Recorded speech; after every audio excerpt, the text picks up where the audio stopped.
अस्सलाम वालेकुम नाज़रीन, प्रोग्राम खबर और तजिया के साथ मैं हूं मुज़म्मिल सुरवरदी। बिलाखिर इलेक्शन कमीशन ने फैसला सुना दिया कि सुन्नी इत्तेहाद कौंसिल को मखसूस नशिस्तें नहीं मिल सकती ख़वातीन और अक़लियतों की। काफ़ी दिनों से ये बहस जारी थी। एक अमूमी राय ये भी बन रही थी कि वज़ीर आज़म के इंतखाब के बाद ये फ़ैसला सुना दिया जाएगा। आज बहरहाल पीर को 4-1 के तनासब से ये फ़ैसला सुनाया गया है, लेकिन पाँचों मेंबरान इस बात पर ज़रूर मुत्तफ़िक हैं कि ये नशिस्तें सुन्नी इत्तेहाद कौंसिल को नहीं मिल सकती। जो वाहिद नुक्ता एक रुकन ने इख्तलाफ किया है कि वो ये है कि क्या ये नशिस्तें अब PMLN, पीपल्स पार्टी, MQM और बाकी पार्टियों में बांट दी जाएं या इलेक्शन कमीशन इनको अपने पास रोक ले। तो जो पाँचवें रुकन है उन्होंने कहा कि ये किसी को भी ना दी जाएं, उनकी नहीं बनती तो और किसी को ना दी जाएं। इस हद तक पूरा इलेक्शन कमीशन मुत्तफ़िक नज़र आया कि सुन्नी इत्तेहाद कौंसिल को ये नशिस्तें नहीं मिल सकती। पाकिस्तान की सियासत पर इसके क्या असरात होंगे, सुन्नी इत्तेहाद कौंसिल की और तहरीक इंसाफ की सियासत इसके बाद क्या होगी। बैरिस्टर अली ज़फ़र साहब ने ज़रूर कहा है कि पूरा इलेक्शन कमीशन मुस्तफ़ी हो जाए, लेकिन ये तो वो डस्का इलेक्शन के बाद से कह रहे हैं। जब इलेक्शन कमीशन ने डस्का में धांधली पर दोबारा री इलेक्शन कहा था, तब से ही चीफ इलेक्शन कमिश्नर और इलेक्शन कमीशन पर हम तहरीक इंसाफ की चढ़ाई देखते आ रहे हैं और अब शायद वो भी आदी हो गए हैं और वो भी आदी हो गए हैं। ये चढ़ाई अब काफ़ी बेमायनी सी हो गई है और हमारे कानों में भी बहुत आम सी बात लगने लग गई है। बहरहाल प्रोग्राम के पहले हिस्से में इस पर बात करेंगे। मेरे साथ राय साकिब खरल मौजूद हैं। राय साकिब खरल साहब, अस्सलाम वालेकुम। वालेकुम अस्सलाम। जमील साहब कैसे हैं, खैरियत से? बिल्कुल ठीक ठाक। राय साहब, वो नहीं मिली दी इलेक्शन कमीशन ने सीटें, मखसूस नशिस्तें सुन्नी इत्तेहाद कौंसिल को। पाँचों मेंबरान ने कहा नहीं बनती, कोई स्प्लिट भी नहीं है इस बात। हाँ जी, एक का डिसेंटिंग नोट आया है, उसमें थोड़ा सा डिफरेंस ये था कि ये सीटें बाकियों को मिलेंगी या नहीं मिलेंगी, लेकिन ये पाँचों के पाँचों मेंबर्स ने कहा जी कि उनकी सीटें नहीं बनती। अब यहाँ पर एक पुराना फैसला है, उसकी तरफ मैं आपकी और अपने नाज़रीन की तवज्जो जो है वो मबजूल करवाना चाहूँगा। ये हमारे एक MPA थे पंजाब से, पाकिस्तान तहरीक इंसाफ के अक़लीती MPA थे, महेंद्र पाल सिंह। इनका कुछ वाक़या मैं पुराना उसको थोड़ा सा बैकग्राउंड भी आपको बता दूं कि उस ज़माने में 18 के इलेक्शन के बाद जो रिजर्व सीटों की लिस्टें जमा होनी थी, उस ज़माने में तारीख थी 11 जून, और 11 जून को ये लिस्ट इमरान खान साहब ने जिम्मेदारी लगाई अलीम खान साहब की कि आपने ये जो माइनॉरिटीज़ की लिस्ट है ये इलेक्शन कमीशन में जमा करवानी है, और वो उम्रे पर चले गए थे और ये लिस्ट 11 तारीख को 11 जून को जमा नहीं हो सकी थी। 12 जून को ये तमाम लोग जो माइनॉरिटीज़ के मेंबरान थे जो बाद में MPs बने, ये लोग इलेक्शन कमीशन चले गए और इलेक्शन कमीशन ने उनको कहा जी कि आप लेट हो गए हैं, टाइम तो निकल गया, वह लिहाजा आपकी लिस्ट एक्सेप्ट नहीं हो सकती। 4-5 दिन के बाद महेंद्र पाल सिंह और बाकी जो माइनॉरिटीज़ के बाद में लोग MPA बने साथ, उनको कॉलेज चली गई। उन्होंने कहा जी ज़रा आएँ, स्क्रूटी करवा जाए। स्क्रूटी के टाइम पे गए और वो लिस्ट रिजेक्ट हो गई।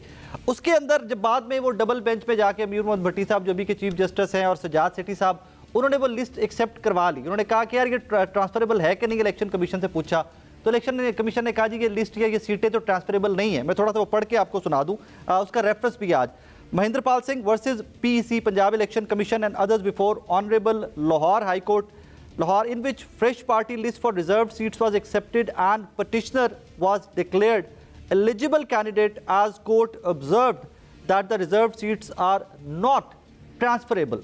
अब जमील साहब यहाँ पे सवाल ये है कि चले टेक्निकल नॉकआउट एक और हो गया सुन्नी इत्तेहाद काउंसिल को, तहरीक इंसाफ बैक्ड सुन्नी इत्तेहाद काउंसिल को, लेकिन आइन के किस इलेक्शन एक्ट के कौन से सेक्शन के तहत अब ये सीटें बाकियों को जाएंगी?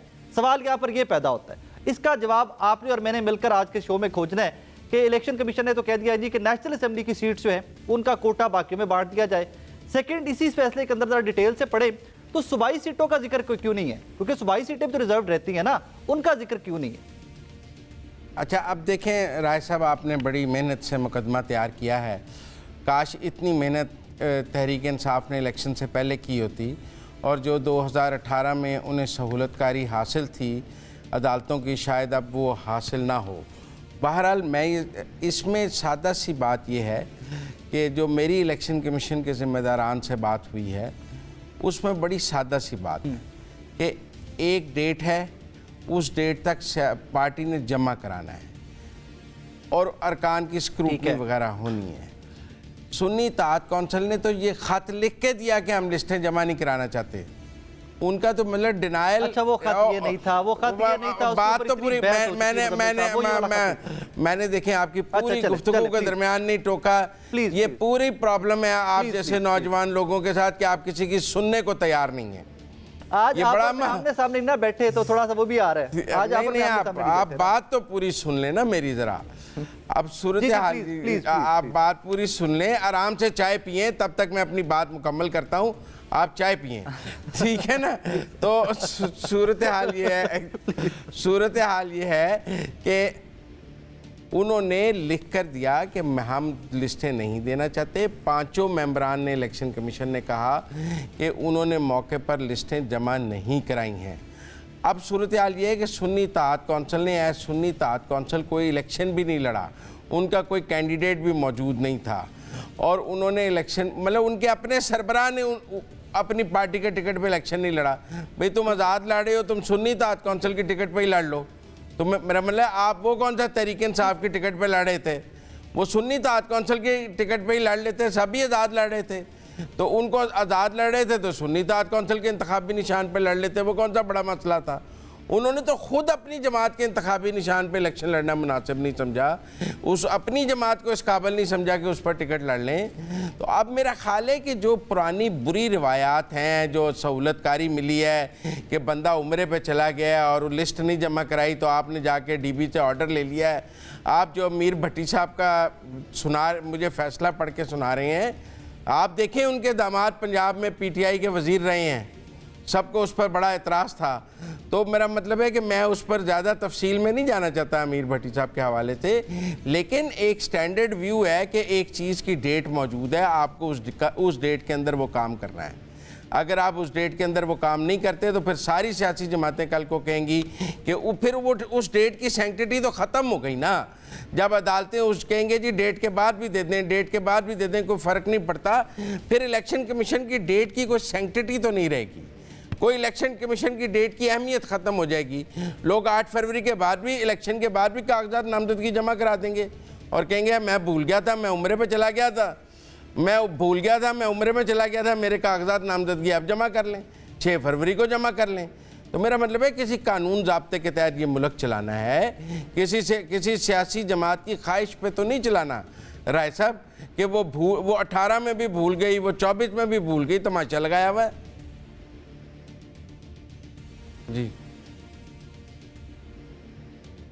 जी राय साहब। जी मुजम्मिल साहब, मैंने कहा कि टेक्निकल नॉकआउट फेयर इनफ, मैं एग्री करता हूं आपसे, आपकी सारी गुफ्तगू से मैं एग्री करता हूं। मेरा सिर्फ एक पॉइंट है इसके ऊपर कि ये फैसला कहता है कि ये सीट्स जो है रिजर्व सीट्स, ये नॉन ट्रांसफरेबल है, ये ट्रांसफर नहीं हो सकती। और फिर सेकेंडली जो मैंने नुक्ता उठाया उसमें मैं आपकी रहनुमाई चाहूंगा, मैं आपका काउंटर आर्ग्यूमेंट्स पे चाहूंगा कि इसके अंदर लिखा है the seats in the national assembly shall not remain vacant and will be allocated by proportional representation process of political parties on the basis of seats won by political parties। यहाँ पे इस फैसले के अंदर नेशनल असेंबली की seats की बात हो रही है, प्रोविंशियल की क्यों नहीं बात हो रही? और सेकेंडली जब डीबी ने कहा कि 2 रुकनी बेंच ने कहा कि ये सीट्स नॉन ट्रांसफरेबल है, तो बाकी सियासी जमातों को कैसे जा रही है? मैंने कहा जी टेक्निकल नॉकआउट हो गया, उनसे गलतियां कोताहियां हुई, फेयर इनफ, मैं आपकी बात मान गया। कहानी सिर्फ ये है कि बाकी सियासी जमातों को कैसे जाएंगी, मुझे उसकी समझ नहीं आ रही, मुझे वो प्लीज समझा दें। मैं समझ, नॉन ट्रांसफरेबल से ये मुराद है कि अगर एक लिस्ट पीटीआई ने दी है तो उस लिस्ट को सुन्नी इत्तेहाद कौंसिल अडॉप्ट नहीं कर सकती। एक लिस्ट पीएमएलएन ने दी है, उसको पीपल्स पार्टी अडॉप्ट नहीं कर सकती। नॉन ट्रांसफरेबल से ये मुराद है कि जिस पार्टी ने जो सीट दी है, वो लिस्ट दी है, वो उसी की है, वो नॉन ट्रांसफरेबल नहीं है कि वो कोई और पार्टी उसमें से बंदे लेकर के कि अभी मेरे ले लें। मसलन अगर पीटीआई ने कोई लिस्ट इस वक्त दी हुई है तो आप ये नहीं कह सकते कि वो लिस्ट सुन्नी इत्तेहाद कौंसिल की भी समझ ली जाए। ये नॉन ट्रांसफरेबल लिस्ट होती हैं, जिस पार्टी की होती हैं उसी की होती हैं, दूसरी की नहीं होती हैं। ये बात है उसमें नॉन ट्रांसफरेबल से। ये केस है, मैंने इसकी सीटों के हवाले से था। नो मुजम्मिल साहब एक सेकंड, आप लिस्ट की बात कर रहे हैं, यहाँ पे सीट्स का लफ्ज है, सीट्स का लफ्ज इस्तेमाल किया गया है, यहाँ पर लिस्ट की बात नहीं हो रही, यहाँ पर सीट्स लिखा गया है। The seats are not transferable. Seats list से ही मिलती हैं ना। अगर आपकी 10 सीटें बनती हैं तो आपकी लिस्ट मौजूद होगी तो 10 सीटें आपको मिलेंगी ना। अगर आपकी लिस्ट ही नहीं मौजूद होगी तो आपको 10 सीटें कहाँ से मिल जाएंगी। उनका मतलब है कि अगर पीटीआई ने 10 सीटें ली हैं तो पीटीआई वो 10 सीटें किसी और जमात को नहीं दे सकती कि मेरी उसको दे दें। जिस जमात की हैं उसकी रहेंगी। नॉन ट्रांसफरेबल में ये है, छोटी जमातें एक दूसरे के साथ मिलकर सीटें ना हासिल कर लें। लेकिन टेक्निकल बात यह है कि जब आपकी बनती नहीं है तो इसमें ट्रांसफ़र होने का क्या सवाल पैदा हो गया।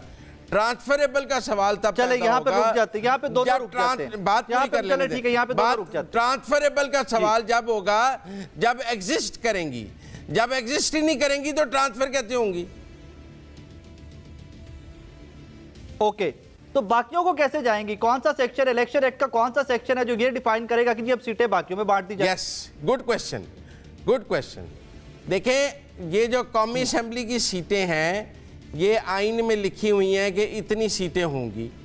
कहीं से सीटों की तादाद आ रही है ना कि असेंबली में कितनी सीटें होंगी, ये कहीं लिखा हुआ है ना, वहां से इलेक्शन कमीशन ने लिया है ना कि ये आइन में लिखा हुआ है कि कौमी असेंबली। तो ये बाबर परवाना साहब ने नहीं पढ़ा, फिर जो डिसेंटिंग नोट आया है उनका फिर उन्होंने नहीं पढ़ा क्या? ये उन्होंने लिखा है कि इसके लिए इलेक्शन तरमीम की, आइन में तरमीम की जाए।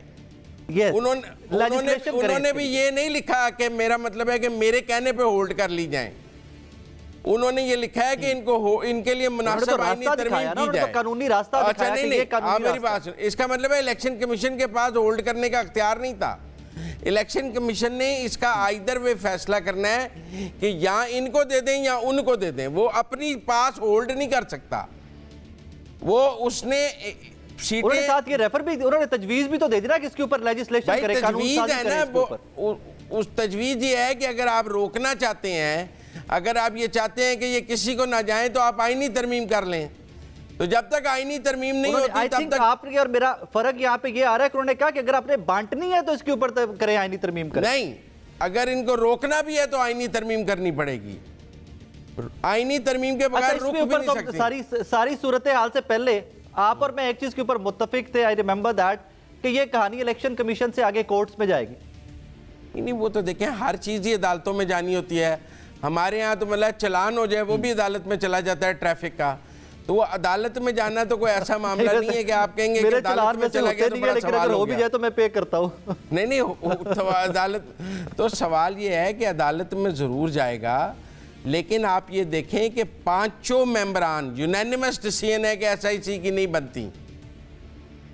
ये जो है ना कि यूनानिमस डिसीजन एसआईसी की नहीं बनती, इसका मतलब है सुन्नी इत्तेहाद काउंसिल का कोई केस ही नहीं था इस बारे में। उन्होंने इलेक्शन से पहले तैयारी नहीं की। साहब यहाँ पे इसके तरफ पॉलिटिकल साइड भी अगर आप इजाजत दें तो पॉलिटिकल साइड भी खंगाल लें इसी इशू की। यस, पॉलिटिकल साइड ये कि जी आपने जो पीछे से जरा सारा ट्रैक रिकॉर्ड लेके आए ना, आप और मैं साथ मिलाकर लेके आए इलेक्शन से पहले का अभी तक, आपने सुन्नी इत्तेहाद काउंसिल को आज एक और नैरेटिव भी दे दिया, एक और बयानिया भी दे दिया। देखिए जी हमसे सीटें छीन ली गई और अब तक ये नैरेटिव बनाना, या अब तक ये बयानिया के ऊपर काम स्टार्ट हो गया हुआ है। आप जरा देखिए चारों तरफ अब यही हो रहा है कि जी सुन्नी इत्तेहाद काउंसिल से देखिए जी हमारी 20 से ज्यादा सीटें थी वो छीन ली गई। वैसे तो ये सीटें होती भी तो सेनेट के अलावा उनको फर्क कहीं नहीं पड़ता था। आपने और मैंने पहले इसके ऊपर डिस्कशन की हुई है कि सिर्फ सेनेट का इलेक्शन था जहां पर ये सीटें बहुत इंपॉर्टेंट थी सुन्नी इत्तेहाद काउंसिल के लिए। प्रेसिडेंशियल इलेक्शन के लिए, बाकी के लिए तो आई थिंक नंबर गेम बहुत कंफर्टेबल है। Peoples party, PML, they are all very comfortable. सिर्फ एक सेनेट वाइज जगह थी जहां पर ये सीटें, इनकी रिजर्व सीटें जो थी बहुत इंपॉर्टेंट थी। अब ये तो हुआ जो आज हुआ, जब तक ये आगे कोर्ट्स में जाएगा वो एक अलग से कहानी है।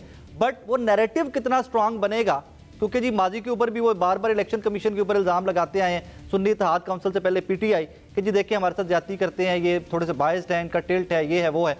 तो वो अब सारे इल्जामात को मजीद तकवीयत नहीं देने में वो काबिल हो जाएंगे, उनका नैरेटिव मजीद स्ट्रांग नहीं हो जाएगा। What do you think?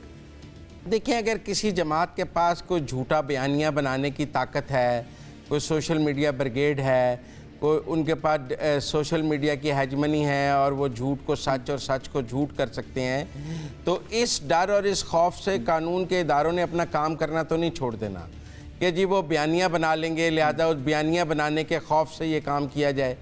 मेरे ख्याल में ये आपकी दलील कोई बहुत ज़्यादा वजनदार नहीं है कि जी वो बयानिया बना लेंगे लिहाजा उनको सीटें दे देनी चाहिए थी। वो बयानिया बना लेंगे लिहाजा उनको ये, भाई बयानिया बना लें। मैंने आपको एक दिन पहले भी समझाया था कि मकबूलियत कानून के ताबे है। कानून मकबूलियत के ताबे नहीं है। बयानिया कानून के ताबे है, कानून बयानिए के ताबे नहीं है, ये बात समझें। लेकिन फिर इसको तो थोड़ा सा मुझे माजी में भी जाना पड़ता है ना। फिर 18 में कानून बयानिए के ताबे था कि वो क्या था, फिर वो क्या कहानी थी? क्या 18 में क्या कहानी थी? 18 में आरटीएस टेक्निकल इश्यूज नहीं 18 में। हाँ बड़ी चले अच्छी बात की आपने। अब जरा इसका प्लीज मुझे 2 मिनट दीजिएगा। हम उसको बार बार सब मिलकर बहुत सारे लोग कहते हैं जी आरटीएस बैठा, आरटीएस का इलेक्शन था, ये था वो था। आरटीएस नहीं है ना, आज इशू नशिस्तें हैं सुभाई। अच्छा सुन लेना मकसूद, अच्छा सुन तो लें। एट द सेम टाइम जो फॉर्म 45 तब टाइम के ऊपर अपलोड हो गए हुए थे, लेकिन अभी तक 25 दिन के करीब हो गए में, अभी तक फॉर्म 45 इलेक्शन कमीशन की जानिब से अपलोड नहीं किए गए अभी तक। ये कर देंगे ना, मखसूस नशिस्तों का फैसला करने के बाद ही करनी है ना, जब हाउस मुकम्मल होगा उसके बाद उन्होंने करनी है ना। एक्ट ही कहता है ना कि भाईजान करें, वो नहीं, वो बाकियों के करने हैं, फॉर्म 45 बाकियों के होते हैं। लेकिन जब उन्होंने नताइज मुकम्मल कर लेने हैं, ये भी तो नताइज में शामिल है, मखसूस नशिस्तों के एलोकेशन, ये भी नताइज में शामिल। फॉर्म 45 कहाँ से आएंगे मुजम्मिल साहब? नहीं, पर इनके फॉर्म 45 कहाँ से आएंगे? उन्होंने तमाम नताइज के ऐलान के बाद करने हैं, तो और तमाम नताइज में अल्लाह का नाम ले, फॉर्म 45 शामिल है। जो कंटेस्टेड सीट्स थी उनके होने थे। नहीं, उनकी जो कंटेस्टेड सीट थी सिर्फ उनके होने थे। बिल्कुल होने थे, लेकिन ये फैसले जब आप पूरी national assembly, provincial assembly notify कर लेते हैं, उसके बाद फॉर्म 45 करते हैं। अब ये फैसला आने के बाद एक तरफ तो हम ये कहते हैं कि जब ये पूरा कर लेते हैं, जब इलेक्शन प्रोसेस पूरा कर लेते हैं, ये रिजर्व सीटें और ये सीटों के ऊपर भी आ जाते हैं, तो फिर उन्होंने अपलोड करने थे। लेकिन दूसरी तरफ हम ये कहते हैं कि इलेक्शन उससे पहले ही हम करवा लेंगे, इलेक्शन हम उससे पहले ही करवा लेंगे, हाउस कंप्लीट किए बगैर इलेक्शन हो जाएगा। आपने कितने इलेक्शन हो गए इन रिजर्व सीटों के ऊपर फैसला आए से पहले, कितने हो गए? आपके वज़ीर आला का हो गया, आपका वज़ीर आज़म का हो गया। आइन में क्या रुकावट है? तो आइन में भाईजान, आइन ही वो कहता है आपको कि भाईजान आपने 14 दिन के अंदर अपलोड करने हैं। भाई 14 दिन के अंदर पैसे आ सकते थे ना। अब इन मखसूस नशिस्तों के 14 दिन के अंदर भी तो पैसे आ सकते थे ना, क्यों महफूज फैसले थे? नहीं, इससे पहले नहीं हो सकते थे। आपकी ख्वाहिश पर तो ये मुल्क तो मैं अर्ज कर रहा हूं कि 14 दिन के अंदर पैसे भी तो आ सकते थे ना। तो कानून ही 14 दिन का कहता है, मैं थोड़ी कह रहा हूं। आपकी ख्वाहिश पर ये सर, मेरी ख्वाहिश नहीं, मेरी आपकी हाँ, अभी आपकी ख्वाहिशात मुझे पता है मुकद्दम है। आज बिलावल भुट्टो साहब ने कहा है ना कि आज बिलावल भुट्टो साहब ने कहा कि मैं तो 2 साल 2018 में अपने फॉर्म 45 का इंतजार करता रहा, उनको 2 साल अपने फॉर्म 45 नहीं मिले थे 2018 में, वो तो 2 साल कलेक्ट करने चाहिए थे ना। और नहीं पर नहीं मिले थे ना, उसके नतीजे में वजीर आजम का इंतखाब तो नहीं रोक लिया था वो। लेकिन मजे की बात देखिए ना बन गई थी। अभी ऑपोजिशन जो कहती है कि इलेक्शन रिग्ड है, वो सारे फॉर्म 45 लेके फिर रहे हैं। नहीं सर देखिए तो सही, मुजम्मिल साहब लेके अभी फॉर्म 45 है किसके पास? जो कहते हैं कि रिगिंग हुई है उनके पास है, हुकूमत की तो बात ही नहीं हो रही। पता नहीं सच्चे हैं झूठे हैं, ये तो अदालत फैसला करेगी। मैंने एक केस के बारे में पूछा, उन्होंने कहा दोनों पार्टियां अपने अपने फॉर्म 45 ले आई। हमने कहा कौन से सच्चे हैं कौन से झूठे हैं, ये फैसला तो ट्रिब्यूनल करेगा ना, इलेक्शन कमीशन नहीं कर सकता। जहां एविडेंस का मामला आएगा वहां ट्रिब्यूनल में चला जाएगा मामला। बहरहाल ब्रेक लेनी है, ब्रेक से वापस आते हैं तो प्रोग्राम जारी रखेंगे। Let's have a break.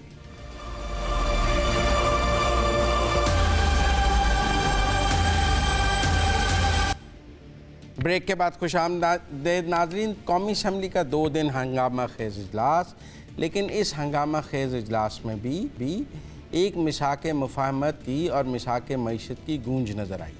पहले दिन वज़ीर आज़म ने बात की, फिर बिलावल भुट्टो ने बात की, फिर तहरीक इंसाफ या सुन्नी इत्तेहाद कौंसिल ने उसका जवाब दिया।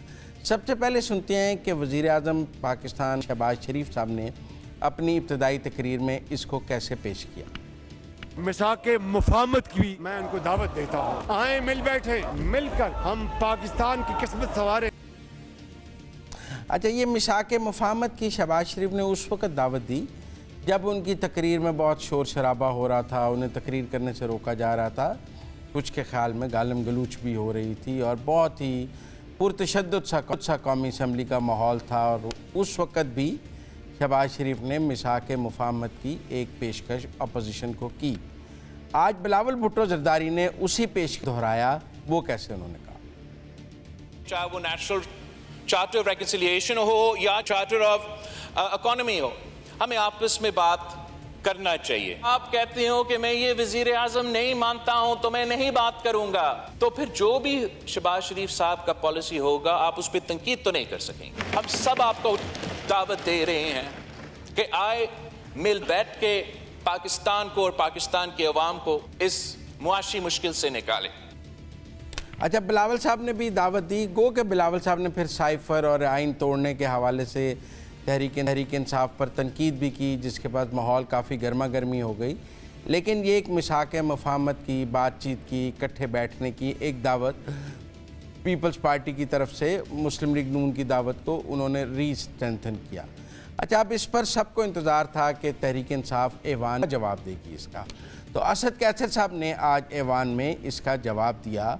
वो जवाब क्या है वो सुन लेते हैं। अगर आप चाहते हैं, मैं बिलावल साहब ने जो बातें की है, सबसे पहले जो केसेस आप लोगों ने बनाए हैं वो फौरन वापस ले, और फिर जो एजेंडा है हम बिल्कुल ये समझते हैं कि हम कॉन्स्टिट्यूशन की सुप्रीमेसी पे, हम आइन की बालादस्ती पे, हम आज़ाद जुडिशरी पे बिल्कुल हम ओपन है। सबसे पहले हमें हमारा हक दें, जो हमसे हमारा हक 47 के जरिए जो है छीना गया है, हमें हमारे लीडरान को रिहा किया जाए।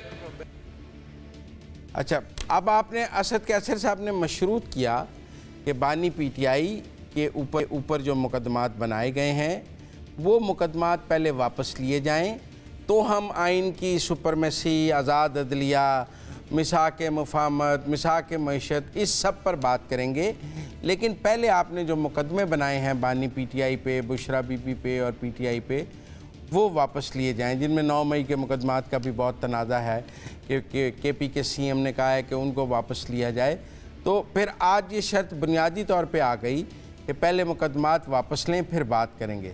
राय साहब, ये पीटीआई एनआरओ नहीं मांग रही? मेरा मतलब है से कि अगर आप चाहते हैं कि हम मुफाहमत करें तो हमें एनआरओ दे दें, हमारे मुकदमे ख़त्म कर दें।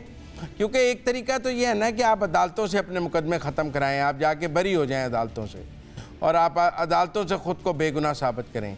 लेकिन जब आप हुकूमत से कहते हैं कि हमारे मुकदमात ख़त्म किए जाएं, तो टेक्निकली आप एनआरओ ही मांग रहे होते हैं। आप कहते हैं हमारे मुकदमे ख़त्म कर दो। माजी में भी जब हुकूमतों ने मुकदमे ख़त्म किए हैं तो एनआरओ है। तो आज असद कैसर साहब, मुझे लगा कि हुकूमत से एनआरओ मांग रहे हैं बानी पीटीआई के लिए। अच्छा मुजम्मिल साहब, मेरा इस पे थोड़ा सा व्यू पॉइंट थोड़ा सा मुख्तलिफ है आपसे, बिकॉज काफ़ी सारे लोग जो गिरफ्तार हुए थे 9 मई के बाद, काफ़ी सारों को अदालतों ने ज़मानतों पर रिहा कर दिया हुआ है। सो क्या उनको ये एनआरओ अदालतों से मिल गया? फिर कहानी तो सिर्फ यही है यहाँ पर, और ये मांगी भी जानी चाहिए थी कि तमाम जो लोग हैं बिहाइंड द बार्स हैं, एक जो ड्यू प्रोसेस है, कानूनी कार्रवाई है, उसको मुकम्मल किया जाए, जो इन्वॉल्व है उनको सजा दी जाए और जो बेगुनाह है उनको रिहाई दी जाए। और यही शायद केपी के वज़ीर आला ने भी कहा है कि जनाब जो बेगुनाह हैं उनके ऊपर दी गई FIRs वापस ली जाए। मुझे कहीं पर उनकी स्टेटमेंट या कहीं पर उनकी स्पीच में ये नहीं मिला कि तमाम लोगों को रिहा कर दिया जाए। और इसके ऊपर साथ ही साथ जब हम बिलावल साहब की बात कर रहे हैं, बिलावल साहब ने एक और एंगल पर भी बात की है कि 9 मई के ऊपर जुडिशल कमीशन बनाया जाए। और ये judicial commission I think Tehreek Insaf या अब सुन्नी इत्तेहाद काउंसिल जो है, ये तो बार बार इसका वो डिमांड करती है, ये बार बार इसके ऊपर बात करती आई है कि जनाब जुडिशल कमीशन बनाकर इसकी इंक्वायरी की जाए। अब सवाल यहाँ पर ये पैदा होता है, और यहाँ पर मैं आपका थोड़ा सा इंसाइट चाहूँगा, मैं चाहूँगा कि आप इसके ऊपर मजीद रोशनी डालें कि क्या शहबाज शरीफ साहब लेड गवर्नमेंट किसी जुडिशल कमीशन बनाने के मूड में है, और अगर मूड में है तो क्या फिर उससे चीज़ें आगे चल सकती हैं? What do you say about that? देखिए, पहली बात तो ये है कि ज़मानत होना मुकदमा ख़त्म होने की कोई मिसाल नहीं। जब आप ये कहते हैं कि 9 मई के मुल्ज़मान की ज़मानतें हो गई हैं तो वो बेगुनाह नहीं हो गए हैं। ज़मानत तो हर मुल्ज़िम की हो जाती है एक ख़ास पीरियड के बाद, जब तफ्तीश मुकम्मल हो जाए और जब उसकी कानून को ज़रूरत ना रहे तो उसकी ज़मानत हो सकती है। पर ज़मानत का ये मतलब नहीं है मुकदमा ख़त्म हो जाए। जो बात असद कैसर साहब कह रहे हैं वो कह रहे हैं मुकदमात ख़त्म करें। देखिए, उन्होंने ज़मानतों की बात नहीं की है, उन्होंने कहा है मुकदमात ख़त्म किए जाएँ। अब मुकदमात ख़त्म तो हुकूमत किसी एनआरओ के तहत ही करती है ना, वरना अदालतें फेयर ट्रायल के ज़रिए मुकदमात ख़त्म करती हैं, बेगुनाह करती हैं। अगर आपको फेयर ट्रायल नहीं चाहिए और आप चाहते हैं किसी एग्जेक्टिव पावर से आपके मुकदमात ख़त्म किए जाएं, किसी हुकूमती कलम से आपके मुकदमात ख़त्म किए जाएं, तो फिर आप एनआरओ मांग रहे हैं। फिर ये मुशर्रफ ने किया था तो गलत था, फिर ये और किसी आमर ने मुकदमात ख़त्म किए थे तो आप कहते थे कि एनआरओ दिया गया है और आप रोज़ कहते थे मैं एनआरओ नहीं दूंगा। जब आप कहते थे मैं एनआरओ नहीं दूंगा तो आप कहते थे मैं मुकदमे ख़त्म नहीं करूंगा। तो आज आप खुद हुकूमत से कह रहे हैं कि मुकदमे ख़त्म कर दें। मैं सिर्फ इस तनाज़र में बात कर रहा हूँ कि क्या तहरीक इंसाफ या सुन्नी इत्तेहाद कौंसिल को हुकूमत से ये मुतालबा करना चाहिए कि हमारे मुकदमात ख़त्म कर दो, या उन्हें अदालतों से अपने मुकदमात ख़त्म करवाने चाहिए? यहाँ पर बड़ा सादा सा है कि देखिए इसमें दो चीज़ें आ गई कि एक तो इससे एक चीज़ जाहिर हो रही है कि सुन्नी इत्तेहाद काउंसिल भी चाहती है कि चीज़ों को लेकर आगे चला जाए, लेकिन जिस तरह के वर्डिक्ट्स आ रहे हैं, जिस तरह के उनको लग रहा है कि उनको मजीद कॉर्नर किया जा रहा है इवन आफ्टर इलेक्शन, तो उससे मुझे तो नहीं लगता कि चीज़ें फर्दर आगे चलेंगी। और रही बात एनआरओ मांगने की, तो वो तो जो बानी तहरीक इंसाफ है जो जेल में बैठे हुए हैं, उनके ऊपर जब ये एक रूमर आई उनके मुतालिक कि जी प्रेसिडेंशियल पार्डन हो सकता है कि सदर अलवी जो है वो उनको माफ़ कर दें सजाएं उनकी, तो उन्होंने वहाँ से स्टेटमेंट दी कि भाईजान मुझे प्रेसिडेंशियल पार्डन नहीं चाहिए। तो जब अंदर बैठा हुआ जिसकी सजाओं की बात हो रही है वो शख्स कहता है कि मुझे प्रेसिडेंशियल पार्डन तक नहीं चाहिए, तो हम कैसे इसको रिलेट कर सकते हैं कि जी यहाँ पर एनआरओ की कोई लेन देन चल रहा है, या आपने मुशर्रफ हीरा वाला एग्जाम्पल दे दिया। सो आई डोंट थिंक सो कि वैसा कोई भी मामला है। हाँ, असद कैसर साहब को इसको मजीद एलाबोरेट, या जिस तरह आपने डीकोड किया, जिस तरह आपने उनकी स्टेटमेंट की तशरीह की, इसके ऊपर उनको खुद से मजीद थोड़ा सा डीकोड करना चाहिए, मजीद इसको एक्सपेंड करना चाहिए स्टेटमेंट को कि आप किन मुकदमात के खत्म करने की बात कर रहे हैं। लेकिन मेरी अंडरस्टैंडिंग में ये है कि उनके नज़दीक ये तमाम मुकदमात जाली बनाए गए हैं, ये गवर्नमेंट के इमा पे बनाए गए हैं, ये पॉलिटिकल विक्टिमाइजेशन है, लिहाजा इनको खत्म किया जाए तो तब डेमोक्रेसी में या जमहूरियत में कोई आगे चलने की ऑप्शन आएगी। That's my understanding, it could be one of the angles. देखो राय साहब, मुकदमा गलत हो या सच्चा हो, ये फैसला तो अदालत ने करना है ना। ये फैसला ना तहरीक इंसाफ ने करना है ना हुकूमत ने करना है, ये फैसला तो फेयर ट्रायल से अदालत में होना है। अब जब आप प्रेसिडेंशियल पार्डन की बात करते हैं, ये आपकी बयानियाँ बनाने वाली ताकत है। प्रेसिडेंट के पास पार्डन देने का कोई इख्तियार नहीं जब तक कि हुकूमत वो पार्डन की समरी उनको मूव ना करे, वो अपने तौर पे नहीं दे सकते। प्राइम मिनिस्टर हाउस से समरी पार्डन की जाएगी तो वो उसको पार्डन कर सकते हैं। जैसे मुख्तलिफ तैनातियाँ उन्होंने गवर्नर लगाना है, वज़ीर आज़म हाउस की समरी पे लगाना है, आर्मी चीफ लगाना है, वज़ीर आज़म हाउस की समरी पे लगाना है, जज लगाने हैं वज़ीर आज़म हाउस, वो हर काम वज़ीर आज़म की समरी या हदायत पे करते हैं सदर। आज खुद पार्डन देने का कोई इख्तियार नहीं, ये वो बयानियाँ बनाने की कोशिश है जिसकी रूह में आप भी बह चुके हैं और हकीकत नहीं पढ़ते हैं। तो मैं ये कह रहा हूँ, जब आप हुकूमत को कहते हैं कि मेरे मुकदमे ख़त्म कर दो, तो आप एनआरओ मांगते हैं। इसमें कोई दो राय नहीं है, ये सादा जी बात है, इसको एलेबोरेट क्या करना है? ये तो 2 और 2 4 वाली बात है ना। जब आप पार्लियामेंट के फ्लोर पे खड़े होकर हुकूमत को कहते हैं मैं आपके साथ आइन की आज़ादी, अदलिया की बहाली, आज़ाद अदलिया पर और सुपरमेसी ऑफ द कॉन्स्टिट्यूशन पर बात करने के लिए तैयार हूँ, बस ज़रा मेरे लीडर के मुकदमे ख़त्म करते हैं, बस ज़रा आपसे दरख्वास्त है मेरा लीडर बाहर निकाल दें, फिर मैं आपसे सारी बात करने को तैयार हूँ। और एनआरओ मांगने का क्या तरीका होता है? सिंपल है एनआरओ। अच्छा, तो इस पे जुडिशियल कमीशन पे भी तो बात कर लीजिए ना, जो बिलावल साहब ने बात की है जुडिशियल कमीशन पे, उस पर भी तो बात कीजिए। देखिए, इस मुल्क में ना जो जुडिशियल कमीशन है वो 2013 के इंतखाबात पर बना। क्या तहरीक इंसाफ ने उस जुडिशियल कमीशन के नताइज को माना? इस मुल्क में 2018 के इंतखाबात पर सवाल हुआ तो तहरीक इंसाफ ने खुद कहा कि हमने जुडिशियल कमीशन नहीं बनाना, हम पार्लिमानी कमीशन बनाएंगे। जब पार्लियामेंट में आरटीएस बिठाने की बात हुई और कहा कि इस धांधली को इन्वेस्टिगेट किया जाए, तो किबला और काबा बानी पीटीआई ने कहा कि हम जुडिशियल कमीशन नहीं बनाएंगे, हम तो बनाएंगे पार्लिमानी कमीशन। और फिर एक पार्लिमानी कमीशन बनाया जिसकी सिर्फ एक मीटिंग हुई, दूसरी मीटिंग नहीं बुलाई गई क्योंकि सारे सबूत ला रहे थे। तो मेरा मतलब है कि जो काम आपने खुद नहीं किया है आप दूसरे से क्यों मांग रहे हैं?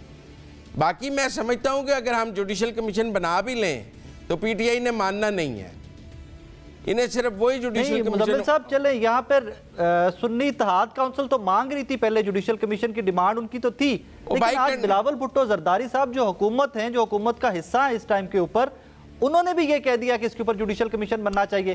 सो अब तो आई थिंक अगर आपके इत्तेहादी अपने शहबाज लेड गवर्नमेंट के अपने इत्तेहादी जो है वो ये डिमांड या प्रपोजल रख रहे हैं, तो इसमें कबाहत क्या है, बुराई क्या है इसमें? नहीं, मेरे ख्याल में क्रिमिनल केसेस में जुडिशल कमीशन क्यों बनाया जाए? एक जुर्म हुआ है, आप उस जुर्म के लिए जुडिशरी ने तो उस जुर्म का ट्रायल करना है। ये इतनी कौन सी रॉकेट साइंस है 9 मई के इसके ऊपर आप जुडिशल कमीशन बना दें? क्रिमिनल इन्वेस्टिगेशन हुई है, ट्रायल होगा, उसमें जो बरी हो जाएगा किसी को सजा हो जाएगी। इसमें कौन सा ऐसा मामला है कि धांधली? आपके नजदीक इसके ऊपर जुडिशल कमीशन नहीं बनना चाहिए? नहीं, मैं नहीं समझता। कल को आप किसी भी जुर्म पर कहेंगे, कल को टीटीपी हमला कर देगी कहीं पे, खुदकुश हमला, उसके बाद कहेगी इसके ऊपर जुडिशल कमीशन बना दें।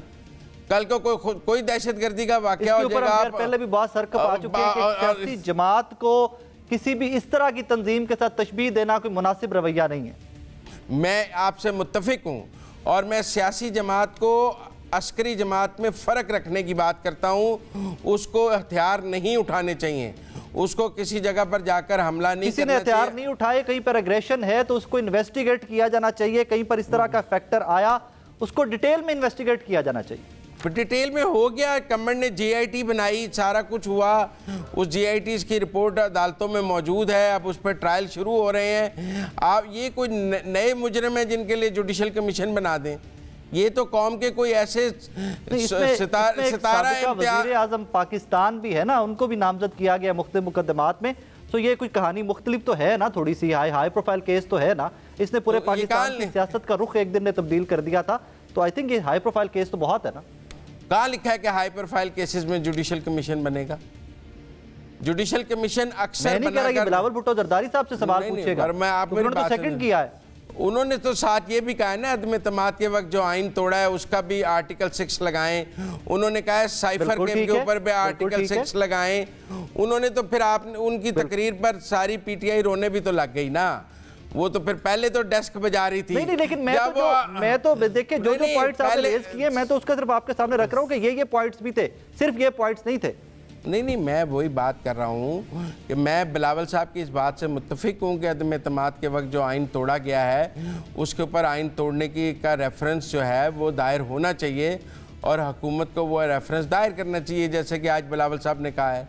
मैं इस बात से भी मुत्तफिक हूँ कि साइफर के ऊपर अलग एक केस जो है वो ब्रीच ऑफ ट्रस्ट का ज़रूर बनना चाहिए बानी पीटीआई पे, जो आज बिलावल ने कहा है। मैं समझता हूँ उनकी दोनों बातों में बहुत वज़न है और ये दोनों काम इस हुकूमत को करने चाहिए। और मैं भी इस चीज़ के ऊपर बिल्कुल मुत्तफिक हूँ कि जिन्होंने टाइम के ऊपर इलेक्शन नहीं करवाया उनके ऊपर भी आइन तोड़ने के मुकदमात होने चाहिए, जो बार बार इसको डिले करते रहे, प्रोलॉन्ग करते रहे।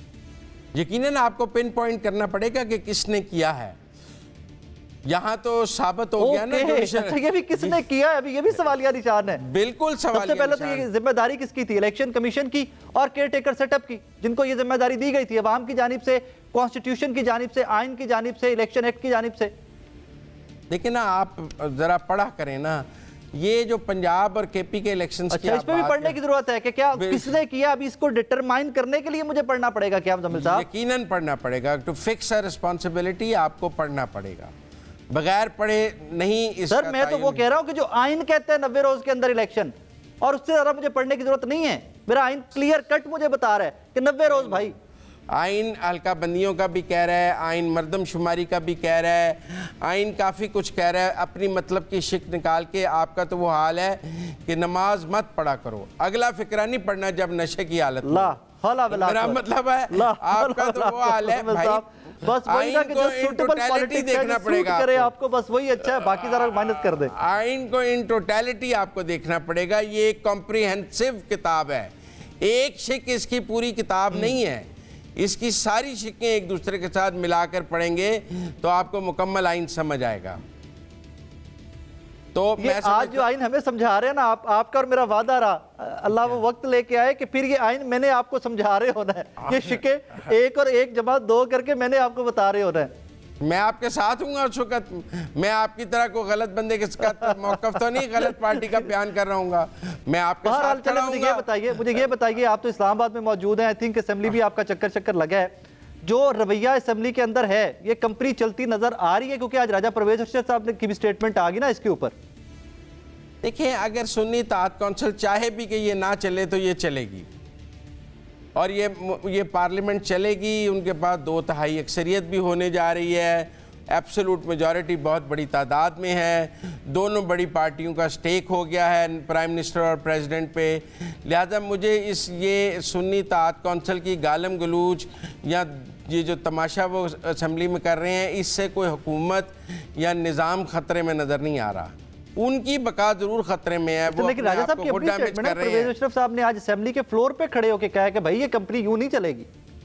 सर यकीनन खदशात का इज़हार किया होगा। मैं आपको अपना तजिया दे रहा हूँ, आपको राजा साहब की बात बहुत अच्छी लगी है, आप उस पर यकीन कर लें। मैं आपको बता रहा हूँ नहीं मुझे मैं तो आपको पता है जमहूर पसंद हूं, मैं तो हमेशा जमहूर की बात करूंगा, हमेशा आइन की बात करूंगा, असेंबली की बात करूंगा, मुझे इस तरह की बात क्यों पसंद आएगी। लेकिन एक बड़े सीनियर पॉलिटिशियन जो साबिका वज़ीर आज़म भी है, स्पीकर भी है, एक बड़े सीनियर पॉलिटिशियन की जानिब से लोगों को सुन्नी इत्तेहाद कौंसिल के अलार्मिंग, लोगों को सुन्नी इत्तेहाद कौंसिल के रवैये पर तहफ़्फ़ुज़ात भी हैं, खदशात भी हैं कि वो कोई ग्रेट गेम पाकिस्तान में जमहूरियत को लपेटने की खेल रहे हैं। लेकिन मुझे लगता है दूसरी साइड इतनी सेंसिबल है कि वो उनके ट्रैप में नहीं आएगी।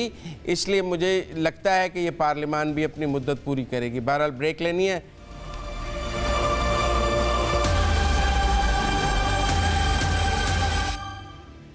ब्रेक के बाद खुशामदीद नाज़रीन। शहबाज शरीफ ने आज मुल्क के वज़ीर आज़म का हलफ उठा लिया। उनको ये एजाज़ हासिल हो गया है कि वो दूसरी दफ़ा मुसलसल वज़ीर आज़म बनने वाले पहले वज़ीर आज़म बन गए हैं। हमारे यहाँ कोई भी वज़ीर आज़म को कंसेक्यूटिव 2 टर्म्स नहीं मिली हैं, उनको कंसेक्यूटिव दूसरी दफ़ा मुल्क का वज़ीर आज़म मुंतखब किया गया है। ये एजाज़ शहबाज शरीफ ने अपने नाम किया है। फिर बाकी उनके भाई भी 3 दफ़ा वज़ीर आज़म रहे हैं, वो अब 2 दफ़ा बन गए हैं, तो ये भी एक एजाज़ उस ख़ानदान को हासिल हो गया है। बहरहाल आज शहबाज शरीफ की तकरीब हल्फ़बर्दारी हो गई। उससे पहले कौमी असम्बली का बहुत हंगामा खेज़ इजलास हो गया। अब काबीना बनने के मराहिल हैं। KP के वज़ीर आला गंडापुर ने इस हल्फ़बर्दारी में शिरकत नहीं की। बाकी बलूचिस्तान, सिंध, पंजाब के वज़राए आला इस हल्फ़बर्दारी में मौजूद थे। बाकी तमाम सियासी जमातें भी मौजूद थीं, लेकिन तहरीक इंसाफ नहीं मौजूद थी। अब हम आरिफ अलवी साहब को तहरीक इंसाफ समझ लें या नहीं समझ लें, ये हम राय साकिब खरल से पूछ लेंगे।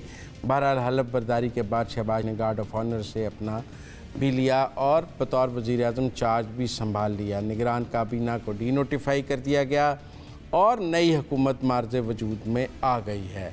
अब तक तवक्कुआत की बात है कि लोगों को शहबाज शरीफ से क्या तवक्कुआत हैं, ये हुकूमत क्या डिलीवर कर सकेगी, क्या नहीं कर सकेगी। लेकिन राय साहब बन तो गई हुकूमत।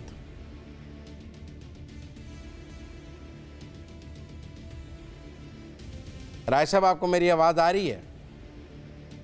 जी अब आ रही मुजम्मिल साहब। जी सॉरी, ज़रा रिपीट कीजिएगा प्लीज़। बस मैंने कहा शहबाज शरीफ ने अपना ऑफिस संभाल लिया वज़ीर आज़म का। गंडापुर साहब उसमें मौजूद नहीं थे। हम आरिफ अलवी साहब को तहरीक इंसाफ की नुमाइंदगी समझ लें? वो तो आपकी मर्जी है, आप जिस मर्जी को जिसकी नुमाइंदगी समझ लें। वो आप शहबाज शरीफ साहब को पीपल्स पार्टी की नुमाइंदगी भी समझ लें या बिलावल भुट्टो जरदारी साहब को PMLN की नुमाइंदगी भी समझ लें, क्योंकि माजी में भी PDM में भी सारे के सारे इकट्ठे थे। लेकिन यहाँ पर इंटरेस्टिंग फैक्टर क्या है कि आज़ादी इज़हार राय की आप और मैं बात तो करते हैं। आज हमारे साबिका निगरान वज़ीर आज़म जो हैं वो VPN लगाकर X के ऊपर, ट्विटर के ऊपर मुबारकबादें दे रहे थे, और बाकी हमारे जो PMLN के लीडरान जो हैं वो भी VPN लगाकर एक दूसरे को मुबारकबादें दे रहे थे कि जनाब शहबाज शरीफ साहब वज़ीर आज़म बन गए, मरियम साहिबा वज़ीर आला बन गई। आपने एक एजाज़ की बात की कि नवाज शरीफ साहब 3 दफ़ा वज़ीर आज़म बने इस मुल्क के, और अब 2 दफ़ा शहबाज शरीफ साहब भी बन गए। आप कुछ और एजाज़ भी भूल गए इस मुल्क के, इस सियासी जमात या इस ख़ानदान के पास जो है। शहबाज शरीफ साहब के साहबजादे भी वज़ीर आला पंजाब बने, नवाज शरीफ साहब की साहबजादी भी अब वज़ीर आला पंजाब बनी। So all in the family when it comes to Sharif family. So बहुत सारे एजाज़ हैं माशाल्लाह जो इनके पास हैं, और तो कोई ना वज़ीर आला के लिए नज़र आता है ना वज़ीर आज़म के लिए कोई और उम्मीदवार नज़र आता है। हो सकता है अगर किसी तरह के मामलात PDM 3 फिर किसी टाइम पे बनने का कोई चांस बना इस मुल्क के अंदर, तो हो सकता है शहबाज शरीफ साहब भी तीसरी दफ़ा वज़ीर आज़म बन जाए और भाई के लेवल पे आ जाएं, दोनों रिकॉर्ड बैलेंस कर लें। लेकिन खैर चले, वो एक और बहस है। अब कहानी क्या है कि शहबाज शरीफ साहब की कार्रवाई या शहबाज शरीफ साहब की कारकर्दगी वो किस हद तक हमने जांचनी है। मुजम्मिल साहब, सवाल ये है कि PMLN ओन करती है अपनी कारकर्दगी को 2017 से पहले तक, वो शहबाज शरीफ साहब वाले टेन्योर को कहते हैं कि यार हम इत्तेहादी हुकूमत थे, हम बड़ी कमज़ोर हुकूमत थे, हमारे साथ बहुत सारे एलाइज थे, हम उस गवर्नमेंट के टेन्योर को 16 महीने को ओन नहीं करते। सबसे पहला सवाल ये कि 17 के बाद वाला टेन्योर जो नून लीग ओन नहीं करती और उसके बाद जो 16 महीने एंड वाले शहबाज शरीफ साहब वाले आए उसको भी नून लीग ओन नहीं करती। अब मेरा सवाल आपसे ये है कि क्या अब वाला टेन्योर जब शहबाज शरीफ साहब वजीर आजम बन गए और फिर इत्तेहादी उनके साथ है, MKM उनके साथ है, पीपल्स पार्टी उनके साथ है, क्या इन डेज टू कम इसको PMLN ओन करेगी कि हाँ जी ये हमारी ही हुकूमत थी, या वज़ीर आला पंजाब कहते जी कि हमारी हुकूमत नहीं थी, वो इत्तेहादी हुकूमत थी? सेकंड क्वेश्चन मेरा ये कि अगर हमने कारकर्दगी देखनी है या जो हमने देखना है तो माजी से आइडिया होता है कि आप फर्दर परफॉर्म क्या करेंगे, माजी हमेशा आपके फ्यूचर का पता देता है। तो शहबाज शरीफ साहब के 16 महीने की हुकूमत जो थी, क्या हमें आइडिया नहीं हो गया वो उसके ऊपर के फर्दर चीजें कैसे चलेगी? अच्छा, मैं आपकी बातों का लंबा जवाब दे सकता था लेकिन मेरे पास वक्त नहीं है। वो एक वजीर आजम थे, चले छोटा छोटा दे दे। 4 साल रहे और 4 साल बाद उन्होंने कहा मैं तो डमी था, एक किंग मैन था, उसके पास सारे इख्तियार थे, मेरे पास तो कोई इख्तियार ही नहीं था। 4 साल रहने के बाद ना उन्होंने कहा मैं तो कख का डमी वजीर आजम था। तो खैर शहबाज शरीफ ने ये तो नहीं कहा कि मैं डमी वजीर आजम था, तो उन्होंने कहा मैंने रियासत बचाई, सियासत नहीं बचाई। नहीं कहा। चलें आप आज का प्रोग्राम खत्म हुआ, कल फिर आपसे मुलाकात होगी राय साहब और इसी गुफ्तगू को जारी रखेंगे। आज तक के लिए इतना ही। अपने मेज़बान मुज़म्मिल सरवरदी को इजाज़त दीजिए। अल्लाह हाफ़िज़।